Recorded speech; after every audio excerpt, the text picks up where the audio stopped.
Apakah kalian setuju bahwa koruptor itu belajar korupsi dari lingkungan sekolahnya semasa ia kecil? Bagaimana jika kebenaran ini terungkap, bahwasannya lingkungan sekolah yang harusnya mendidik anak untuk menjadi lebih baik, malah mendidik anak untuk menjadi seorang koruptor di masa depan? Pernahkah kalian mendengar sebuah kalimat ini? Jika kalian ingin melihat karakteristik sebuah negara, maka amatilah lingkungan sekolah yang ada di negara tersebut. Karena semua kegiatan yang ada di sekolah merupakan sebuah cerminan dari karakteristik negara tersebut. Lantas, bagaimana dengan negara Indonesia yang dikenal salah satunya menjadi negara dengan kasus korupsi terbanyak salah satunya di dunia?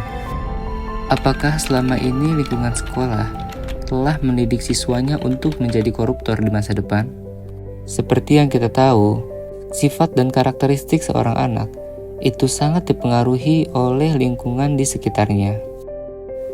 Sebelum ia sekolah, mungkin ia akan mencontoh orang terdekatnya seperti orang tuanya, kakaknya, adiknya, maupun saudaranya. Lalu ketika dia beranjak usia 6-7 tahun, ia mulai memasuki lingkungan sekolah yang dimana seorang anak akan mulai mencontoh sifat dan karakter dari seorang guru dan juga dari siswa lainnya. Lalu, apakah sifat dan karakter seorang guru dan juga sifat dan karakter siswa lainnya mencerminkan sebuah sifat untuk mendidik anak menjadi seorang koruptor di masa depan? Di video ini, saya akan mencoba untuk membahas salah satu bentuk kecil bagaimana bisa lingkungan sekolah mengajarkan seorang anak untuk menjadi koruptor di masa depan. Sebelumnya saya ingin bertanya kepada kalian, apakah di lingkungan sekolah kalian dulu terdapat aturan untuk tidak boleh merokok di lingkungan sekolah? Dan apakah kalian seringkali melihat guru kalian sedang merokok di lingkungan sekolah? Entah itu di kantin, di ruang guru, ataupun di lapangan sekolah. Dan seringkali saya bertanya kepada guru saya, "Pak, kenapa merokok di lingkungan sekolah?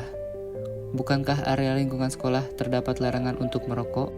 Dan rata-rata, jawaban dari guru yang ditanyakan hal tersebut tidak jauh dari, "Kan Bapak sudah dewasa, sedangkan kamu masih kecil. Lagian di sini Bapak guru, sedangkan kamu siswa.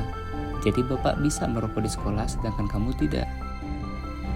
Dari kejadian tadi, sebetulnya kejadian tersebut sangatlah kejadian yang sepele, namun berakibat fatal di masa depan anak nantinya. Dari jawaban Bapak tadi ketika ditanya kenapa merokok di sekolah, itu akan tersimpan ke otak anak, yang secara tidak langsung dia akan berpikir bahwa jika aku memiliki jabatan di atas daripada siswa, maka aku memiliki privilege untuk tidak menaati peraturan yang ada di sekolah.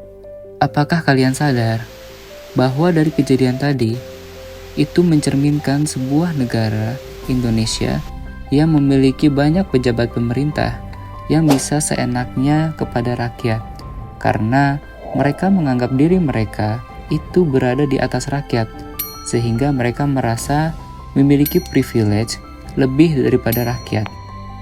Lalu, banyaknya kasus korupsi yang dilakukan oleh pihak sekolah, seperti halnya sekolah gratis, namun ketika masuk harus membayar sebuah iuran, dengan dalih dikatakan hal tersebut disebut sebagai sumbangan untuk sekolah secara sukarela.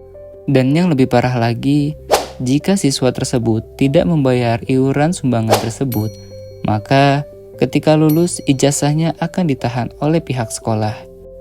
Mungkin dari contoh yang saya jabarkan tadi, pihak sekolah tidak merasa mereka mengajarkan kepada anak muridnya cara untuk melakukan korupsi.